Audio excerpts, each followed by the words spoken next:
coaching in the last 10 or 12 years, 15 years has been progressively more commoditized and trashed. Welcome to the show. Tired of the hype about living the dream?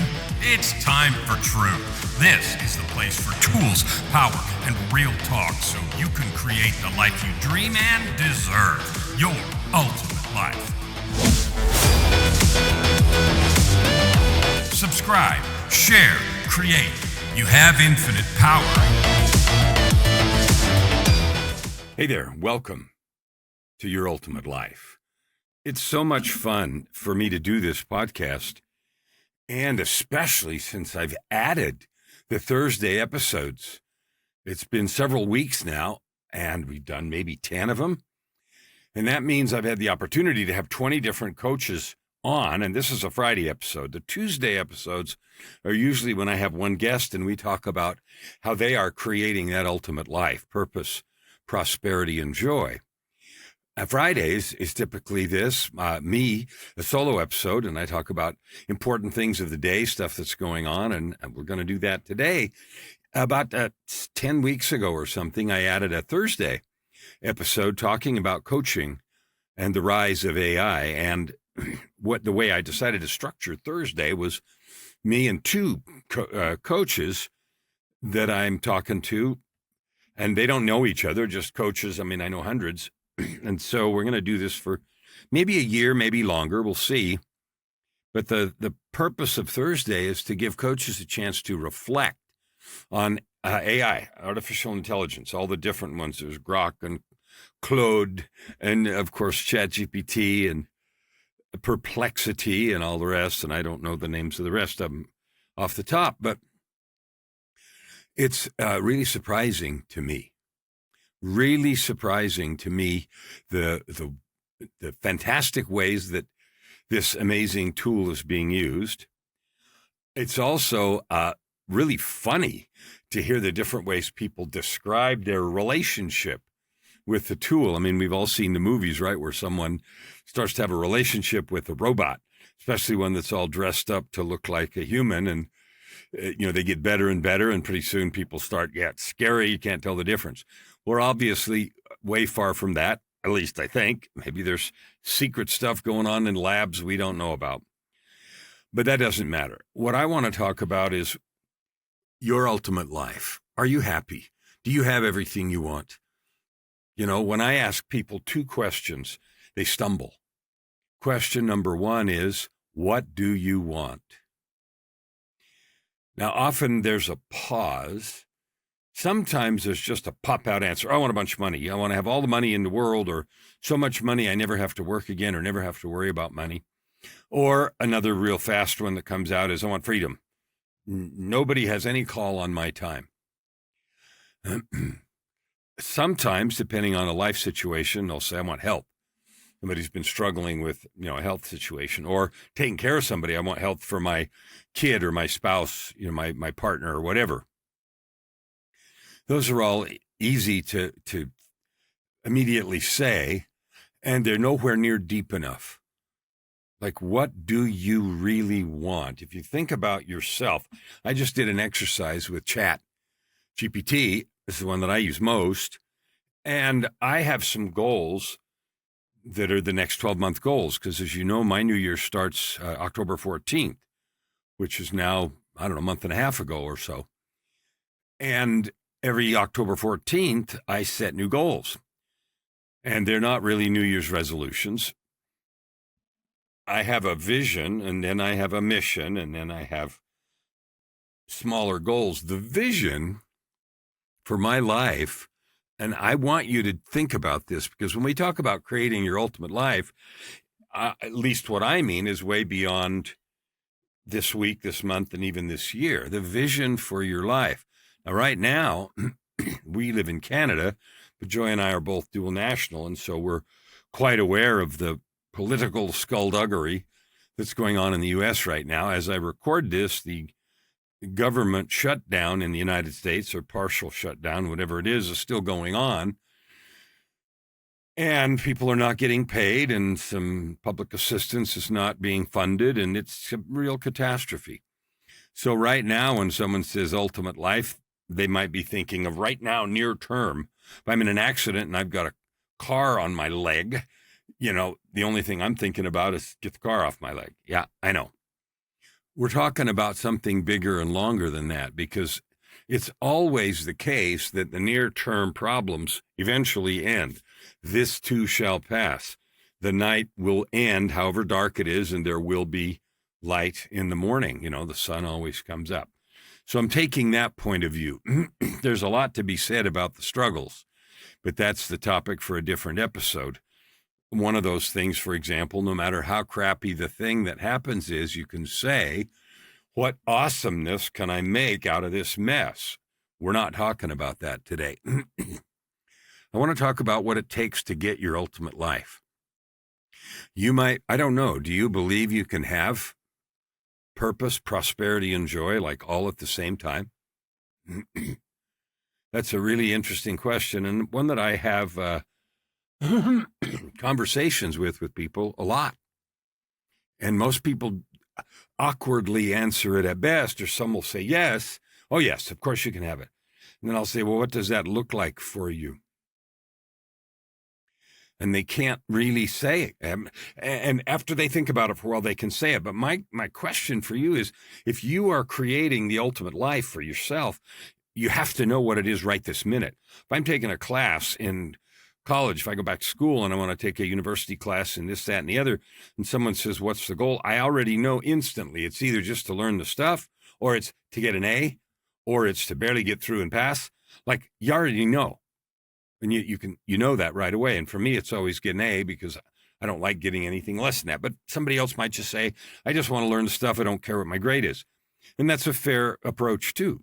Although if you get a crappy grade, maybe you would question about whether or not you actually learned the stuff, but that's a different thing, right? So what is your ultimate life? I'll tell you what mine is, and then I'm going to ask you to fill this in.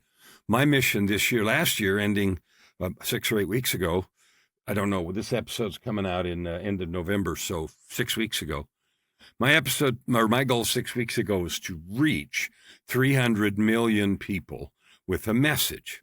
And the message you've heard, if you've listened to these episodes, is of your own worth, divinity, meaning you're a child of God, W-I, worth, identity, which is your heritage, and the P, W-I-P-O-S, P is your possibility, which is infinite. Ownership is O, which means you own your life, and S was sovereignty, so W-I-P-O-S. I wanted to reach 300 million people with that message. Now, I don't know exactly how close we came. We have had, it's really difficult to tell. I know we reached millions, tens of millions, and even over 100, maybe 200. I don't know if we quite reached 300, but I don't care. And the reason I don't is because it is the activity of going all in with everything that I had every day to do that mission that changed who I am, and it changes how I show up every day. And I like that. I love that. So 6 weeks ago, I set a new goal. And in the years before that, I'd just been raising numbers. This year, I changed it. I'm not raising the number. This year, I want to nurture those 300 million people. What does nurture mean? Well, you plant a garden, you got to nurture it. You weed it, you put Miracle Grow on it or whatever. I've never been particularly handy at that and haven't learned those skills. But I know what it means to nurture. It means to take care of, to assess and provide the needs, to create health and growth and that kind of thing. And it's kind of a tender word. You think about it with, we just got a small kitten that was, I forgot, just a few weeks old, 8 weeks old, I think, really tiny. And Joy just took it to the doctor today. And of course, she's gained a lot of weight and, quite a bit longer because little kittens grow pretty fast. So she's growing and that's all good. And we're nurturing her, special kitty food, high calorie, high density, making sure we don't step on her. That was really an issue when she was really small. And she's dark gray, so it was hard to see and a little bit dim, shadowy, all that kind of stuff. So we had to take care to nurture her well.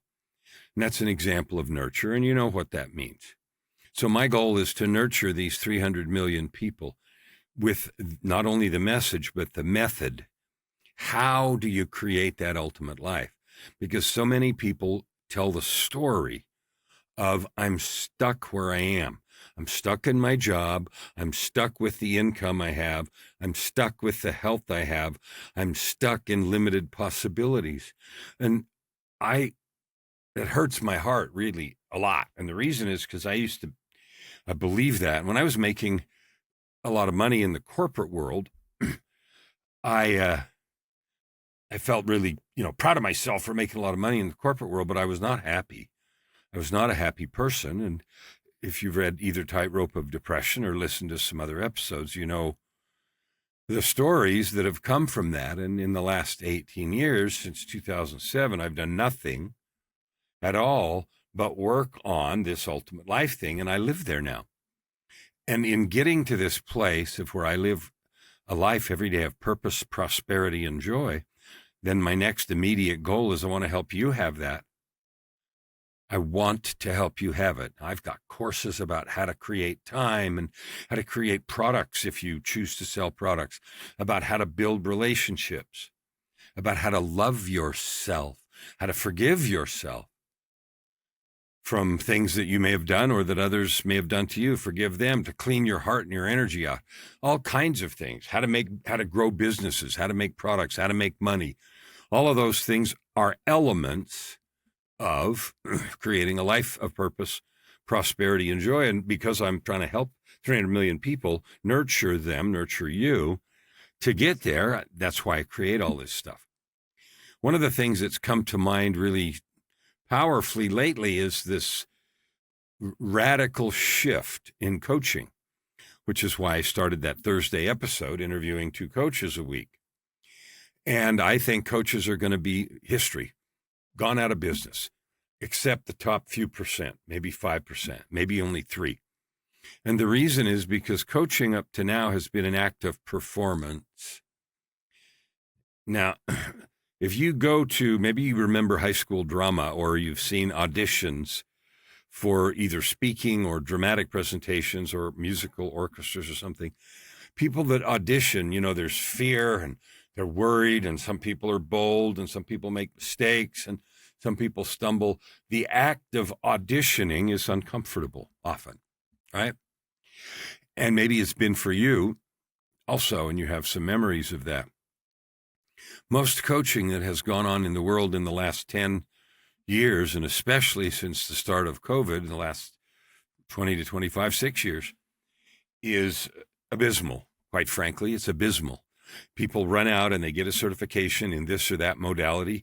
I still see ads on Facebook.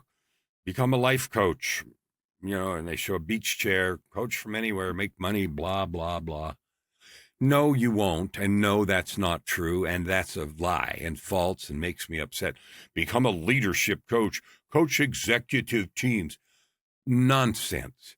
I was one of those C-suite stuff. It's just not true.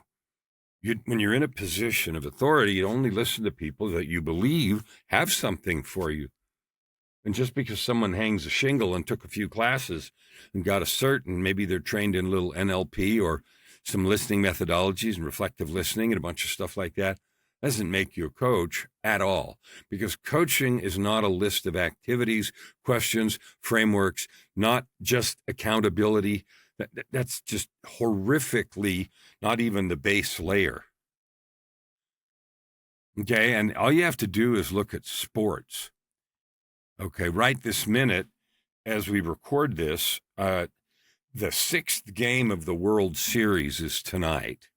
Now, by the time you hear this, it'll be over, and whether Toronto won or the LA Dodgers won will all be history and in the record books. But tonight, because Joy and I are both dual national, right? But I'm living in Edmonton, Alberta, Canada, so I'm rooting for the Blue Jays. Dodgers won last year anyway, and besides that, yeah, I got a problem with some of the stuff going on in California, so it kind of makes me not so inclined to root for the Dodgers. But anyway, whatever. Setting all that aside, I'm rooting for Toronto. And if you look at the different positions, pitching, catching, fielders, runners, all of the thing, and you watch all of the parts of the game, and you watch the coaches, They show pictures of coaches and you see them, their faces, and sometimes you see them talking to the players. And it's interesting to watch those interactions. Those interactions are very intimate. The conversations are very connected. They're deep. They're only about the thing that matters right now. Maybe it's mindset. Maybe it's a technique. Maybe it's, one of the performative aspects of swinging the bat around the bases or throwing the ball or whatever. But what you can see is the energetics are connected. And that's the most important part of coaching. It always has been. But up to now, coaching in the last 10 or 12 years, 15 years has been progressively more commoditized and trashed.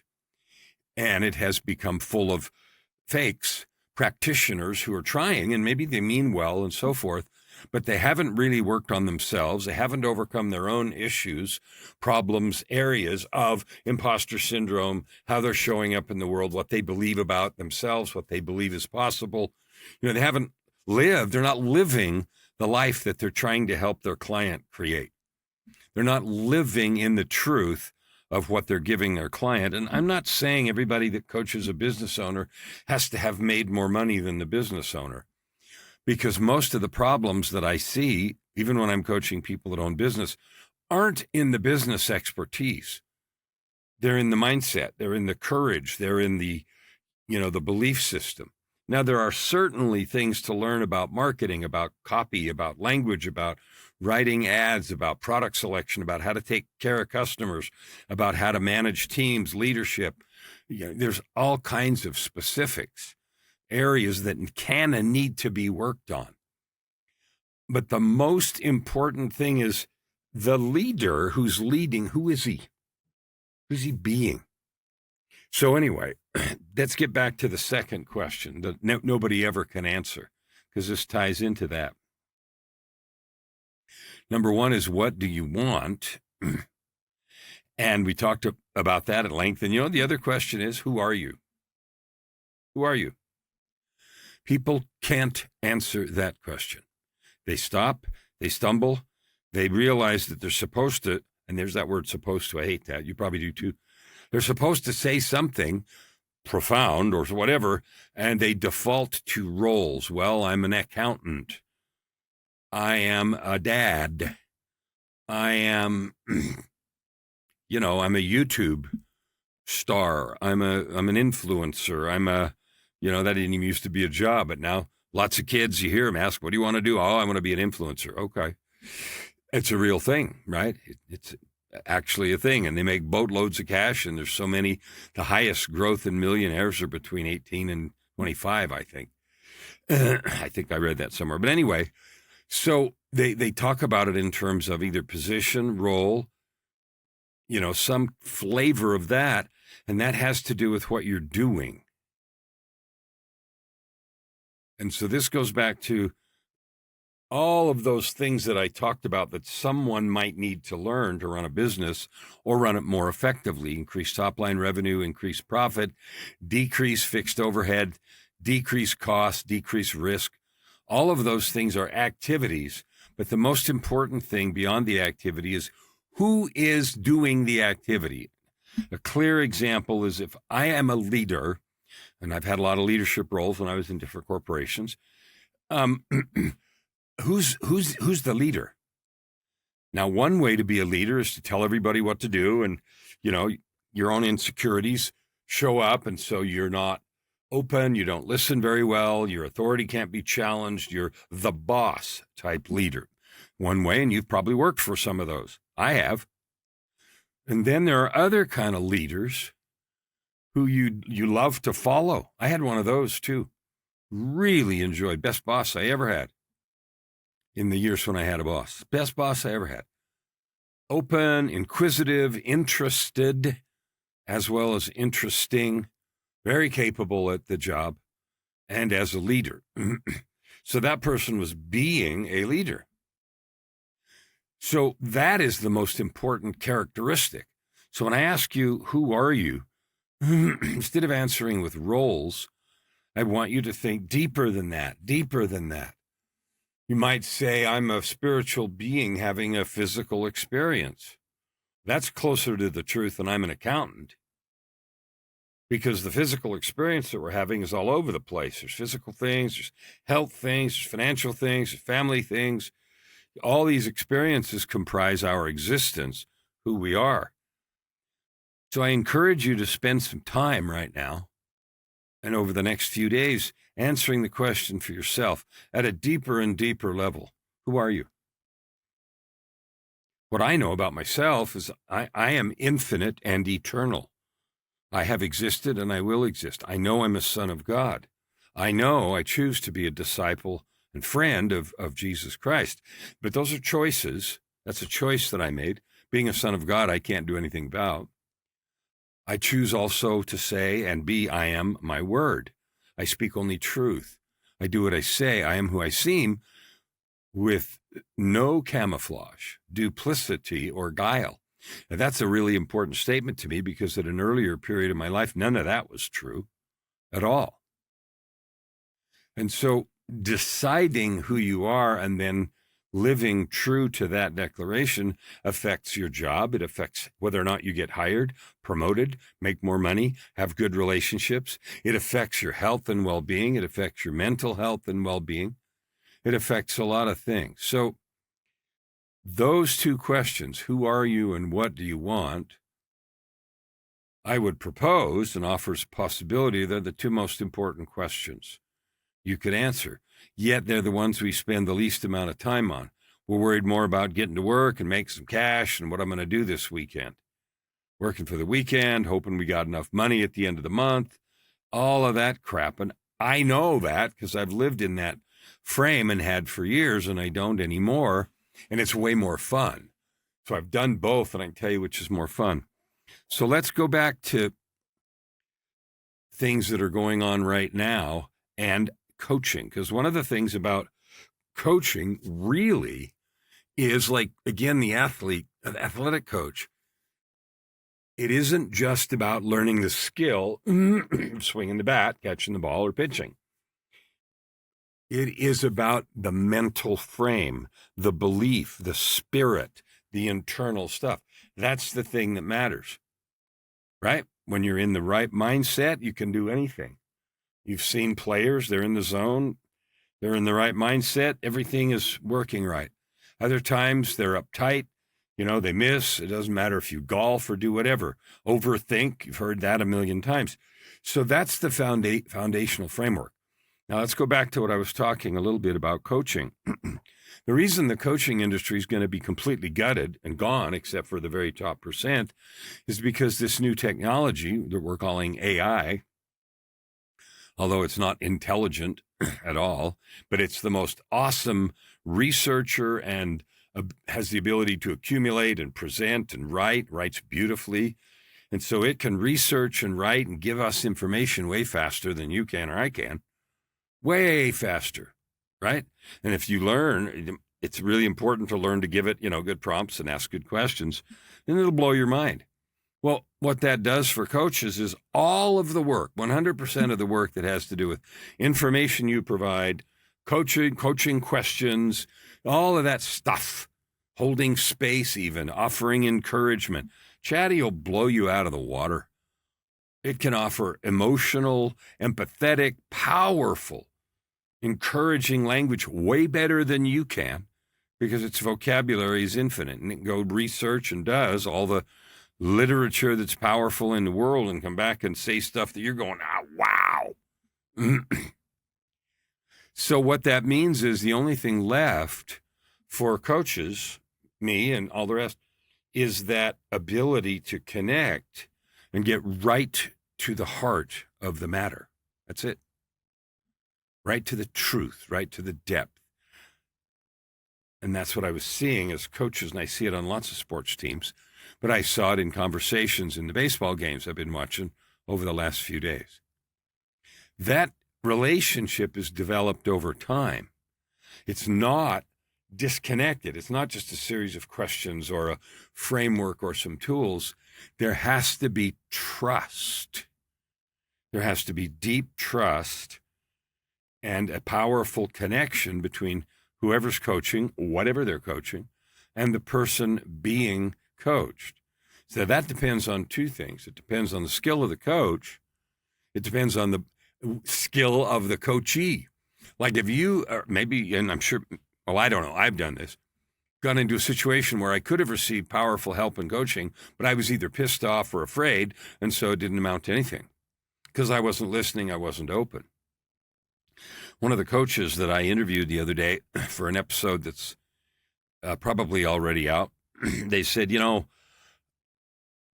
less than 1 in 20 people are really open to these messages. And the messages were of growth, of the possibility of AI, of coaching, of getting to your ultimate life, all that. And I said, I find the same thing. Not that people don't want it. Oh, yeah, I want it, but we all want the easy button. Ding, ding, ding. I want it to come in an Amazon box, right? I use that because we get Amazon all the time. Everything's delivered. I don't know about you, but we do that a lot.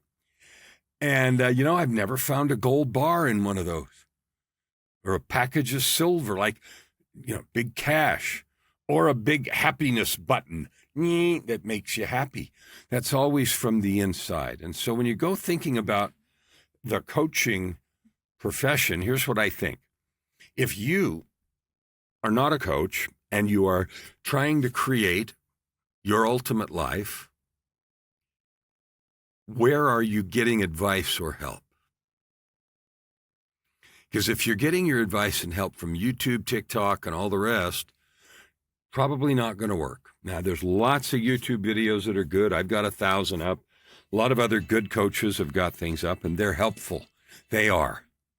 But there's never going to be anything, whether it's on YouTube or the screen of ChatGPT, that equals or carries the power of a true human connection, of someone who cares about you, who is empathetic, who's actually on your team and wants you to win as bad as you do. A good coach will do that.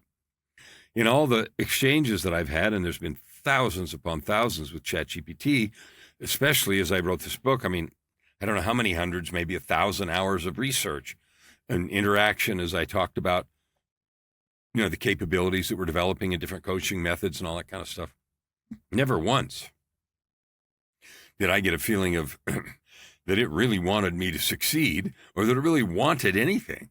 It did a great job with fantastic words, encouraging, powerful, just awesome language, that the language moved me because language is powerful. But I didn't get a sense at any moment that essence, which is code of ChatGPT, had any want for me at all. So that's why its ability to do all that other stuff is going to wipe out the middle.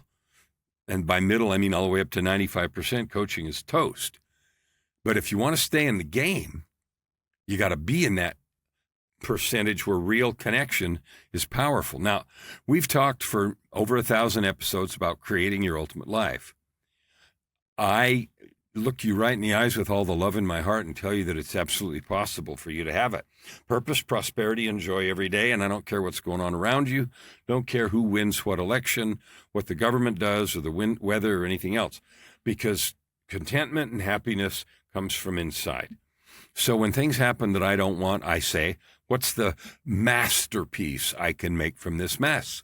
I ask that out loud. Why? Because it's fun. No, it isn't what I wanted. I got a letter from the Canada Revenue Agency, which is like IRS. I don't go into doom scrolling or doom saying. I just say, hey, this is a game. What are we going to play? What are we going to do? And I choose to live that way every minute of every hour of every day. I serve my clients that way. I help them lift and build. And you know what? It creates success. Products created, books written, companies started, millions of dollars in income is possible. And it's way more possible when we are in that place of positive belief. So if you want to cut years off your learning curve, if you want to cut years off your implementation of any kind of growth, grow your business, grow your income, increase your top line revenue and profit, decrease your overhead, your fixed costs and your risk, make cash, make an impact in the world, change lives starting with your own, the best way that I know how to do that is to get a good coach. One of those that are or will be in this top 5%, who are in it with you and who are not in the least bit worried about performing.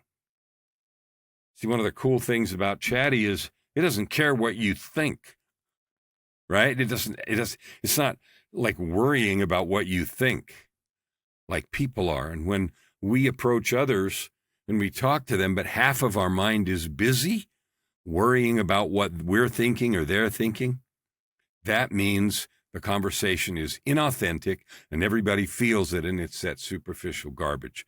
So here's what I'm saying for you today. If you want to get your ultimate life, get a good coach. Number one, if you are a coach, then you got to get to that 5%. Now, here's some ways to look at that.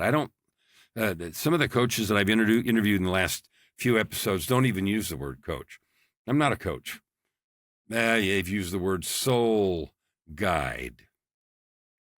Okay, I'll go with that, because we're not just people. We don't just have a quarterly or yearly objectives. We don't just have KPIs. We don't just have income goals. You see over and over again that people aren't happy. They make money and commit suicide. They make money and then their relationships fall apart. They make money and their kids hate them. You see zillions of those examples. So obviously, to happiness and the ultimate life, there's a lot more to that. So I want you to think about this idea of a soul guide. Who is your soul guide? Now you can say, I don't need one. Then my question to you is, are you living the ultimate life right now? If you're not, you need a soul guide.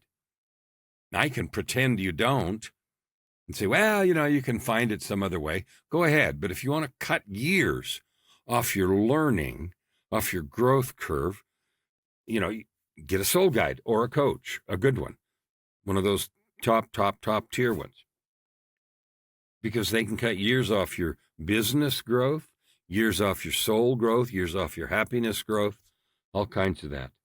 And you can tell by talking to someone for half an hour, where they're at in that spiritual, emotional context. It used to be in business for many of the years that I was in business and executive leadership. You can't bring personal crap to work. Leave that crap at home. When you come to work, leave it at the door, that kind of thing. And that is utter nonsense. Utter nonsense. You see it on the athletic field, and I go back to that because it's so obvious. If a person's got a personal problem, tragedy, or some other thing going on in their life, and they're out there trying to play, commentators are busy. Yeah, so-and-so, they're not there. They're missing this and that, and they just had this happen, and it's obvious. So you can't separate that, and pretending that you can is just robbing you of the experience of a full and powerful life. So there's a crisis going on right now. It's a crisis of surface living. The noise, the news, dopamine loops, algorithmic living. I get up, I look at the phone, I cruise into the day, I drink my coffee, I get to work, I yell at the traffic, I get pissed off at work because my colleague hasn't done their piece of the project, I'm uptight because the boss is coming in. You know the drill if you've lived that. And on and on. So-and-so's sick again, I got to pick up their crap, I got to work an extra shift. You know that. If you're an entrepreneur, I was going to do this, the product didn't work. Nobody's, opting into my opt-in page. Nobody's landing. Nobody's picking up my lead magnet. I spoke and no one came up and talked to me afterwards. What's wrong with me? I'm tired of working. Am I even going to make it? Am I worth all this? Is anybody going to listen? I just finished this book and nobody gives a crap. The endless stream of stuff. Whether you have a job or whether you don't, even if you're a parent, I'm sucking as a parent. I wonder if my kids are going to be okay. I wonder if I screwed that. I wonder if I screwed that up. I wonder if my teenager's going to ever talk to me again. Every one of those things is normal, and they're all things we can get past easily and quickly. And one of the things I'm grateful for about this monstrous change that's happening with AI is all the garbage about soul guides, coaches, whatever you want to call them, is going to be torn out of the middle and tossed in the scrap heap. And I am so grateful for that. And if that's you, if you're looking for a good coach, make sure that you trust your gut. Like, you talk to somebody, they really feel like they give a crap and they're going to take you where you want to go. Like, you need to know that. And if you are a coach, you can't pretend that this isn't going to change your world. You can't pretend that it's just the human touch and I just have to show up. You're full of crap. If you're not clawing your way up the mountain of growth every day, all the time, then you're going to be left in the dustbin of history. One of the things that makes the coaching profession so needed right now, I just saw a post from the CEO of NVIDIA, and he was talking about the awesome opportunity of AI right now. He said that, we're less than $200 billion of investment into what's going to be a multi-trillion-dollar industry. And therefore, less than 10% of the build-out has even begun to be completed. And that means a staggering opportunity, not only for investment, but for creativity and growth. And then he said, your worry isn't that your job's going to be taken by AI. It's that your job's going to be taken by someone who knows how to use AI better than you do. And I just thought that was a thud, a big, true and right point. So right now, careers are changing. There's upheaval in the market, the work market. That's going to create family and relationship upheaval. If there was ever a time to go get that soul guide, man, I have that. I always have that. Because in my opinion, a coach without a coach is a fraud. Because that means that you think you don't need to be on the mountain of growth. I don't want a coach that's not working on that. And I hope you don't either. So if you're a coach, you need to get busy, because this change is going to take your job. If you're not, this AI change is going to take your job. And who's going to take it is somebody that knows how to use these tools better, faster, and is more open to this than you are. Two of the coaches that I interviewed in the last little while talked about, and it just had exactly to do with age. One said, well, my first thought was, I was just curious. Wow, what's this going to bring? Another one said, I tried to avoid it as long as possible. Had directly to do with which generation they were in, right? Leaning in is a way to get to your ultimate life. Loving yourself is a way to get to your ultimate life. Forgiving everyone, everything is a way to get to your ultimate life. Lean into the changes that are happening. All of this technology is wonderful. And if you don't know that, that's just because you're not in it enough. And I'm talking about deep use of this astounding tool. And yeah, it hallucinates. And yeah, it's programmed to be nice and pet you and stuff. So tell it to quit. Like, I'm not going to do an episode right now on how to use AI, although one of the things that the NVIDIA CEO said is there's going to be more millionaires in the next 5 times more millionaires from AI than there ever was from the internet. And we know the internet created tons of millionaires, tons of them. He said 5 times more from this AI. So this episode has been over about a lot of things. AI is coming and it's here. Get busy with it and get to learn it. If it's going to affect your work, and it will in a dramatic way, be front and center about learning how to use it and get over this whole fear nonsense. If there was ever a time to need a coach or a soul guide, man, it is now. Right now. This next 2 to 4 years. Staggering requirement. And in order to be the kind of coach that matters at all in that fast-changing environment, you have to be anchored in the process of growth, because all of this stuff that's happening is about growth, adaptation. And if you're struggling with fear and you are full of doubts and all those voices in your head, and they're keeping you from taking action, you're toast. And that's a doom prediction. But the other half is you don't have to be, because the levers are in your hands. Your learning, your opportunity, your capability is within your hands. And you know how come I know you can do this? Because clear back at the beginning, I talked about your worth, which is infinite, your identity, which is divine, your possibility, which is beyond your wildest dreams. Ownership, which is you own your life, and sovereign, which means you control everything that comes into your heart and your life. And if you don't understand what I'm saying right now, or if you're not living a life of full joy, let's talk. Go to this Kellan Fluckiger Media and use the contact form and let's talk. Because that's all I do, is help people realize who they are, what you can do, create business, create impact, and then live in purpose, prosperity, and joy. I know you can do it. I don't know if you're going to, but I know you can. And if you're looking for the kind of help you need to get there, get it. Because the longer you wait, the more behind you will be, or I will be. But I'm not behind, because I'm all in, all over the place on this. And that's why I offer the kind of help that I do.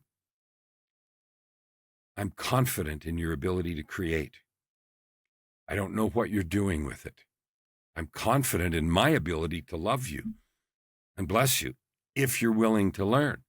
One of the things I notice is that when you get a person that says they want to be coached and, start to work with you, and then the first thing they want to do is argue for limitations and tell you why everything that you're seeing as the mirror is wrong, don't be that. This is the time for change and growth, if there ever was, since you or I took our first breath. I want you to leave this episode with absolute confidence. And I want you to leave it with a plan to move forward one step every day. Get the resources you need. Get the help you need.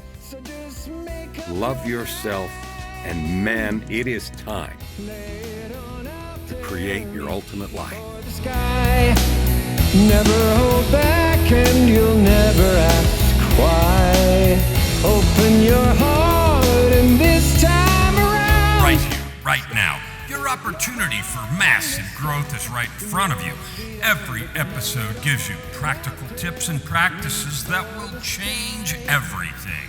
If you want to know more, go to KellanFluckigerMedia.com. If you want more free tools, go here, YourUltimateLife.ca.